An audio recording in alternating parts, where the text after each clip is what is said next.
কোচবিহার থেকে গাড়ি ছাইড়া দিল জয়গাঁওয়ের উদ্দেশ্যে। তা তার মাঝখানে একটা জায়গা আছে শিমুলতলা নামে। ওই শিমুলতলায় আমি নামলাম।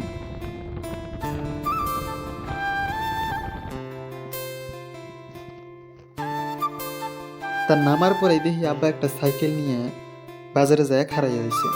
দুইজনে ওই সাইকেলটা কইরে আমরা গেলাম আব্বা যেন কাম করে হেনে। জায়গাটা একবারে ফরেস্ট এলাকা, একদম সত্তর মহাখালী জঙ্গল। এন্দেই বলে একদিন গন্ডার বাড়ি ছিল, আব্বা ফোন করে আমাকে কইছিল। তা হেললে হই না দিনের বেলায় ইন্দাকে ডর করতেছে। যাওয়ার পরেই ব্যাগটা থুইয়ে আব্বা যেই ঘরের কামটা নিচ্ছে ওই ঘরটা আমি ভালো করে ঘুরে ঠুইটা দেখলাম। চতুর মহা দেখলাম বাড়ি ঘর আসছে কিন্তু খুব ফাঁকা ফাঁকা। বেড়াইতেছি আর ভাবতেছি দুইটা টেহার জন্য আব্বা কত দূরে থাকে, খালি আঙ্গরে ভবিষ্যতের জন্য। তা আমার কাছে ভালা ক্যামেরা নাই, আবার ভালা ভয়েস রেকর্ডারও নাই, তাই জিবা করে পাই অবা করে ভিডিও ছাড়ি। আপনার অল্প ফলো, লাইক, সাবস্ক্রাইব করে আল্লাহ পাশে থাকবেন। পয়সা তো নাকবো না, হাত দিয়ে খালি আল্লাহ করে যাতা মারবেন, তাই হয়ে যাবো। আপনারা যদি চান আমার ভবিষ্যৎ পাল্টা দিতে পারেন একটা যাতার মাধ্যমে। তা পাহাড়ি এলাকা, আমার জায়গাটা খুব ভালোই ঠেকলো, বাড়ি ঘরও আসছে মোটামুটি ভালোই।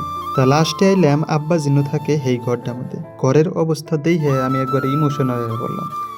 এত সুন্দর বাড়ি ঘর থুইয়ে কোন জায়গায় থাকে, নিজে আইনটা বাইরে খান নাকি।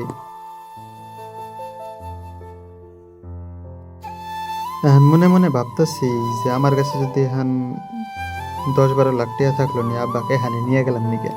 খুবই খারাপ লাগলো জায়গাটা দেখে।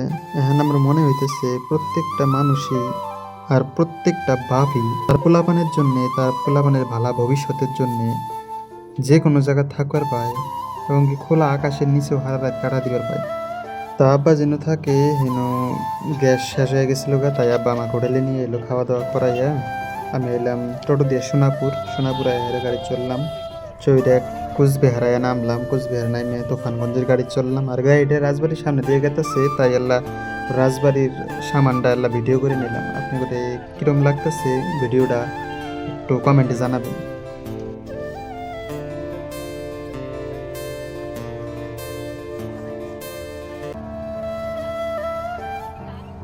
সারাদিন দূর বাইরে 5 মিনিট যখন বাতাস নাকতেছে আমার ঘুম ধরে গেল গা। হেডফোন নাকি আল্লাহ গান শুনবার চেষ্টা করতেছি, তাই গান শুনতে পাইলাম না। আস্তে আস্তে দেখি বালাই ঘুম ধরতেছে, তাই আবার ভিডিও চালু করলাম। আল্লাহ ভিডিওটা আমি ভালো মতন সব কিছু ক্যামেরা ভিডিও করার পাইনি, তার জন্য কিছু মনে করেন না। তা প্রথম ব্লগ বলে এটা সেকেন্ড ব্লগ। ভুল না হইলে তো আর কিছু শিখতে পারলাম না। যদি কিছু ভুল হয়ে থাকে কমেন্টে জানাই দিবেন, আমি পরবর্তীতে এলে ঠিক করে নেওয়ার চেষ্টা করবো। তো আজকের ব্লগ এই তোরই।